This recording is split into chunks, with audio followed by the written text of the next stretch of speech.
Hi folks, I'm Craig Taylor, and as always a huge thank you for joining me here on my YouTube channel, the Bushcraft Padawan. Regular viewers and subscribers will know that for the past 11 months I have made a commitment, and I have been meeting that commitment in terms of coming out once a month to do a one-night overnighter, at least one night overnighter each month of the year. And I started that back in February 2017. It's now January 2018, so I'm pleased to say that as long as I make it through this video slash tonight, I'll have done what I set out to do, which was to spend one night minimum out in the woods every month for a year. I know that many of you watching this will spend far more time than that out, far more regularly, and I am very jealous of you for being able to do that.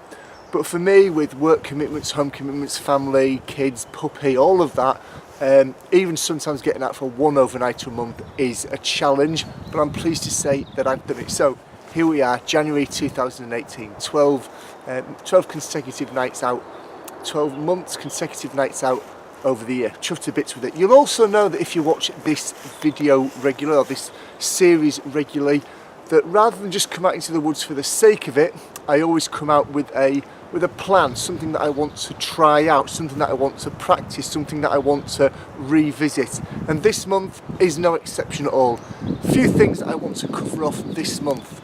Firstly, I want to cover off what I didn't do back in December that I said I would, and that was to use my brown bag to coarse filter some water to then boil it and consume it. For those of you not aware what a brown bag is, you may be familiar some years ago with the MOD issue Millbank bag.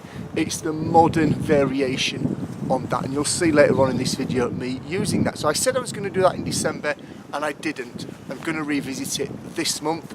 The other thing that I want to do is Secret Santa was very clever this year, and he or she brought me a tool that I think will be quite useful when I go out on my jaunts into the wild. So you're going to get to see me using that later on today. Thank you, Secret Santa.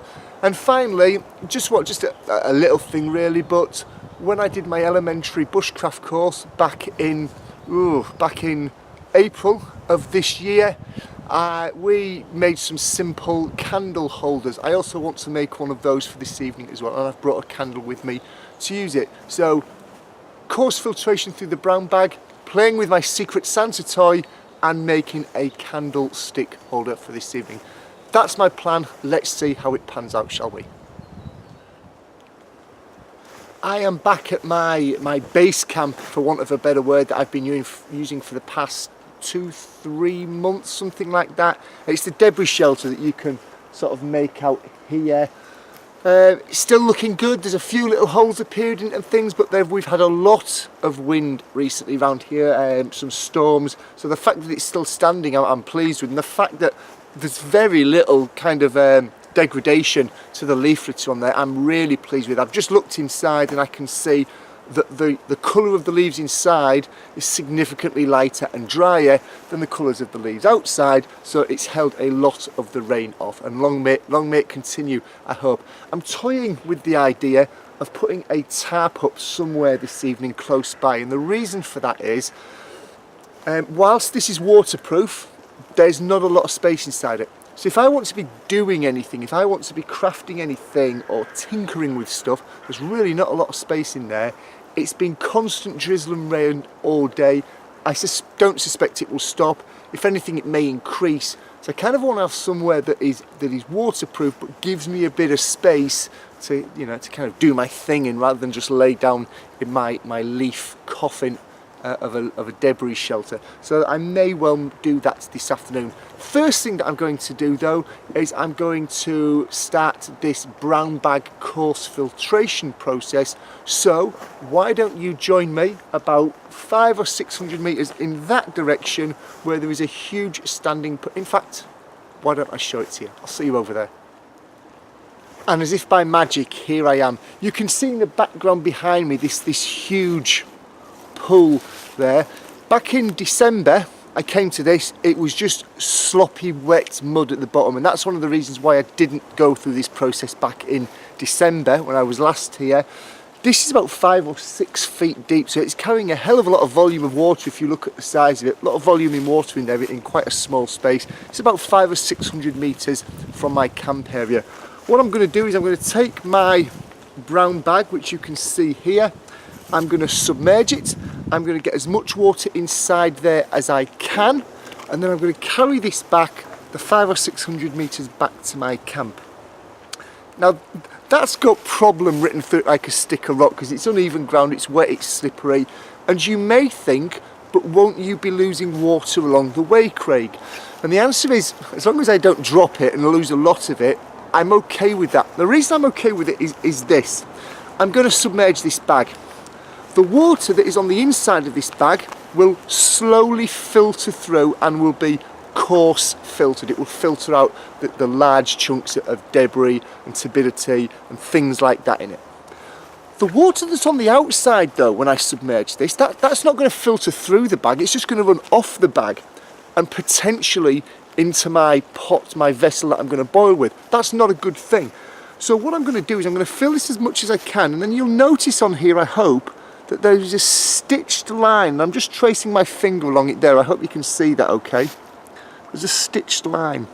That line indicates the point at which you should let the water drop down to before you start to collect the filtered water. So my thinking is, if I'm quick enough, that I can fill this up, walk back to my camp area. Meanwhile, I will be losing some water, but that's okay because it will be allowing the water that's on the outside, the unfiltered water, to run off. Then I can rig it up with the system that I've got back at the camp to start collecting this coarse filtered water. So, without further ado, it's still peeing down with rain. Let's get this done, shall we?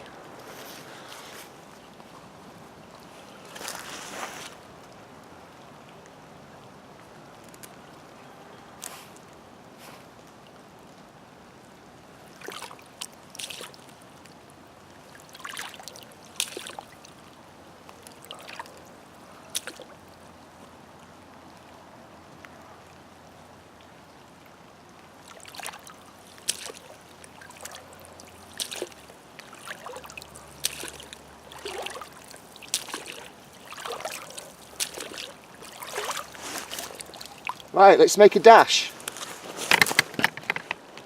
Hey folks, I'm over here. I'm back at the camp area now. Before I left, I knew that when I came back, time would be against me, and I'd have this bag that I couldn't just put down because it was holding water and it would spill out.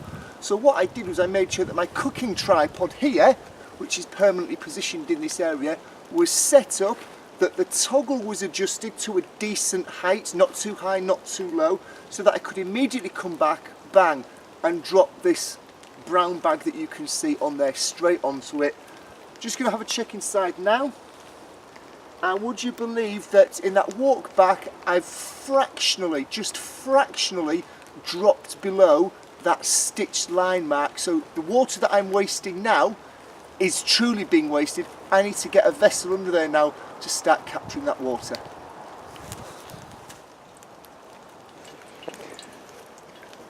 You can probably see there that water starting to collect and the drops bouncing off the surface of the water in the mug there. It's probably about an inch in there already, so it is filtering very, very quickly, which is brilliant, don't get me wrong, but it does mean to say that I need to get my backside in gear, need to go into my Bergen and get out my larger billy can to be able to collect the remainder of the water, because clearly anything that goes on the floor from this point on is wasted. I can't use it. I'd need to repeat the process again. So I'm going to get my secondary collection vessel in place, ready to catch this precious water.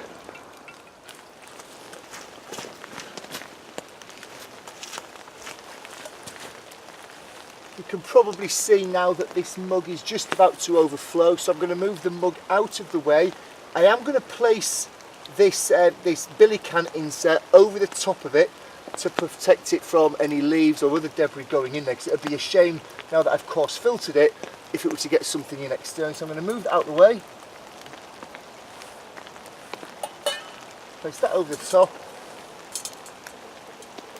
and then put the much larger billy can underneath to start to collect the remainder of the water.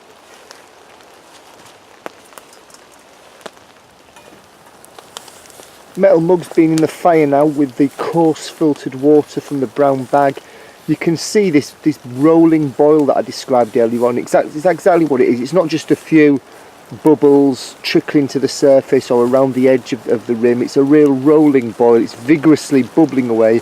I'm going to let it do that for 2 minutes, and then I'm going to take it off and I'm going to pour it into a water bottle and start boiling up the billy can of water that's still coarse filtering as we speak. So I'm going to give this probably about another 90 seconds or so, and I'm going to take it off the fire and I'm going to store it for use later on.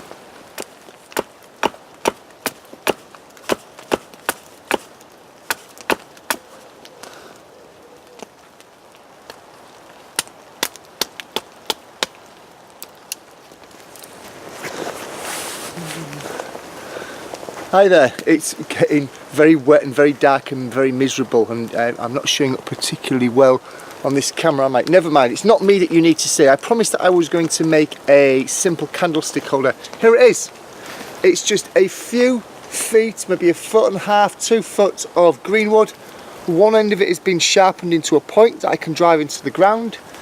The other end, as you saw a few seconds ago, I drove my axe into it to split the wood slightly. And I've then just taken a piece of birch bark, I've looped it over, I've taken a bite if you like out of the birch bark, and I've pinched it into the wood, and then I've simply used that friction and that force to hold the candle on the top of the wood there.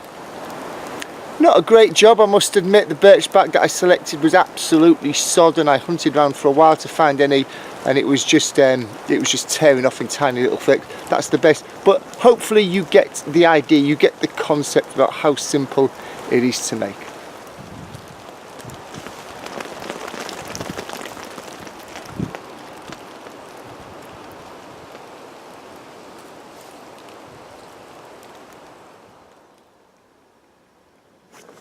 Morning folks, I'm about halfway back to my car at the moment from my campsite, and I thought it was a good opportunity because of what's behind me, which you'll see in a second, to show off my Secret Santa gift and also show off me using it.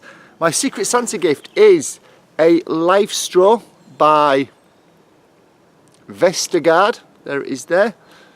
And for the uninitiated, what it allows me to do is it allows me to drop that end into some water, a puddle, and to drink from that end. And somewhere in that magical blue tube, magic happens, and it allows me to drink clean water.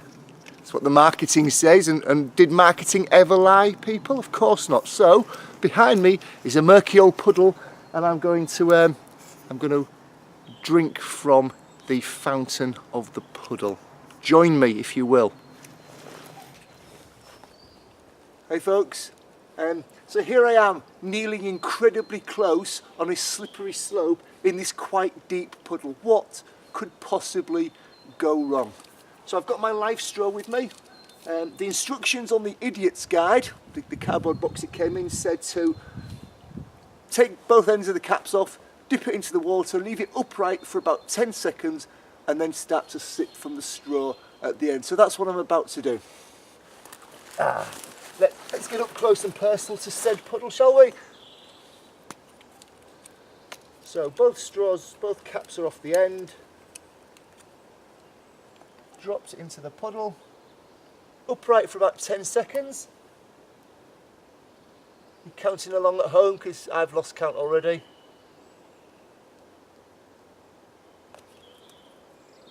Okay, that feels about right.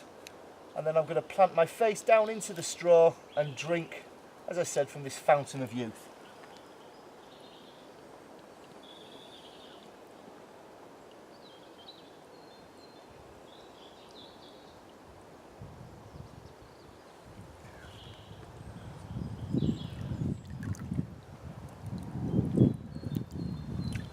You still there? Actually, I'll be honest, it's a cliched thing to say, but that doesn't taste too bad at all. Very, very cold, as you'd expect. Got a slight taste to it, but not a horrid taste, just a slightly chemically taste, which, as long as it's not chemicals in the water, as long as it's the chemicals or whatever the filtration process that's taking place in that straw is, I have to say that's not bad at all. Now come back to me in about 48 hours time, and if I've spent the past 24 hours either face down in the toilet or backside down in the toilet, clearly something went wrong. But by and large, not a bad Secret Santa gift at all. Whoever my Secret Santa is back at HT2 Labs, nice one, great gift, thank you.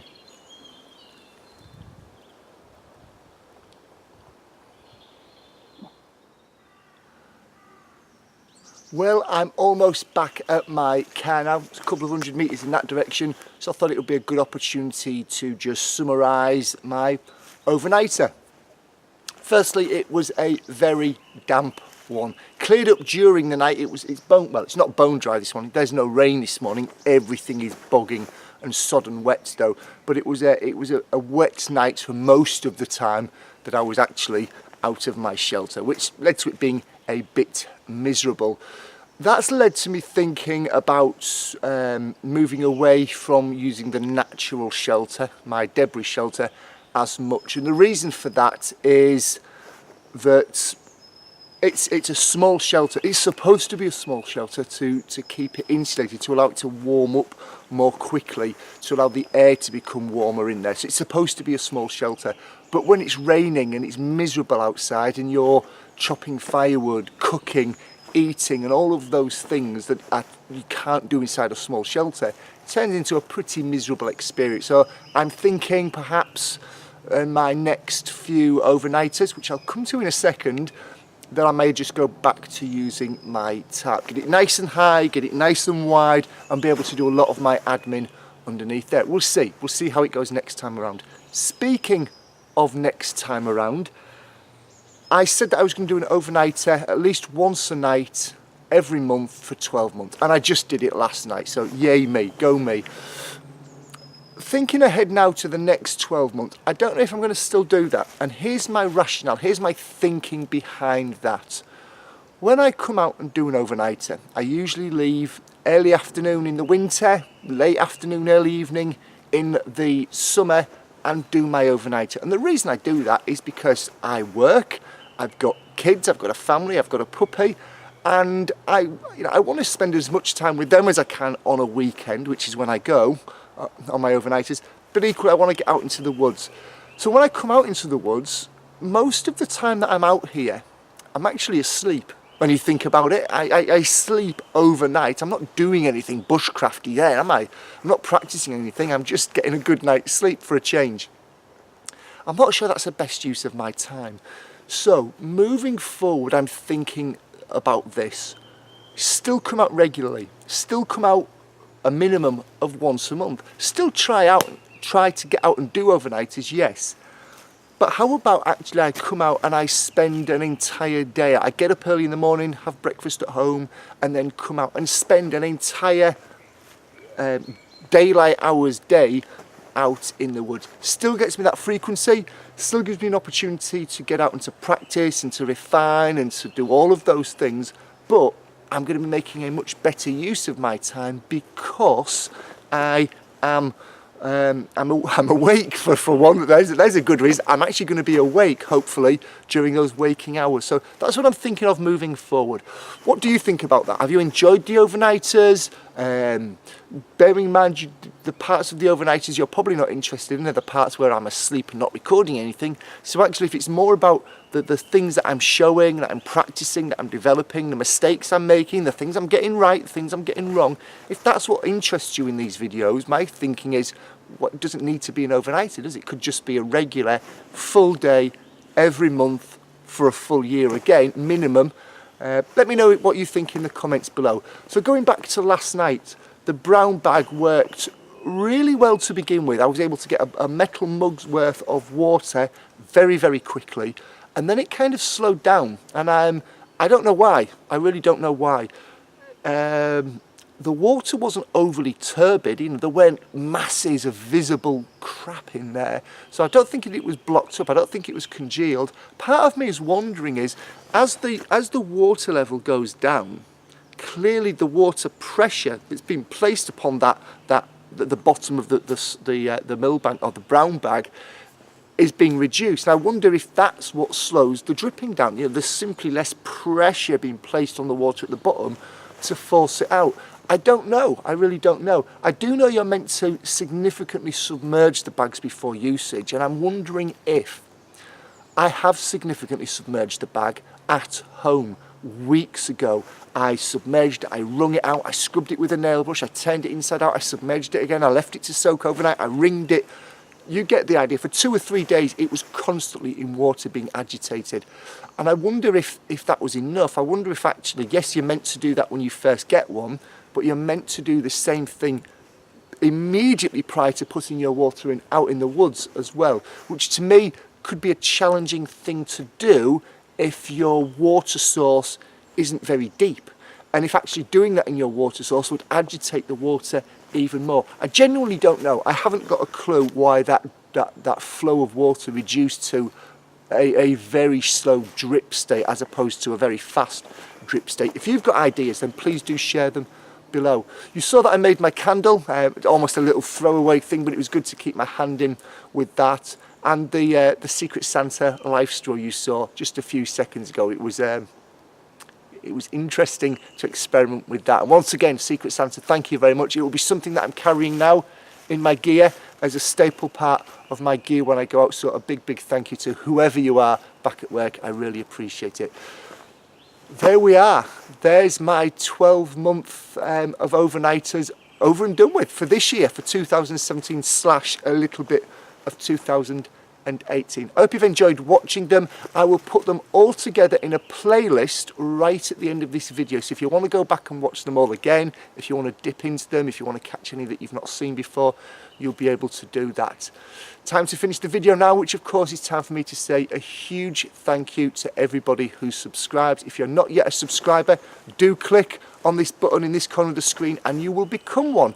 If you liked the video, why not give it a thumbs up? And if you think there's someone in your network that would benefit from this video, you know where that share button is. As always, a big thank you for taking the time to watch, and I'll see you in the next video. Cheers.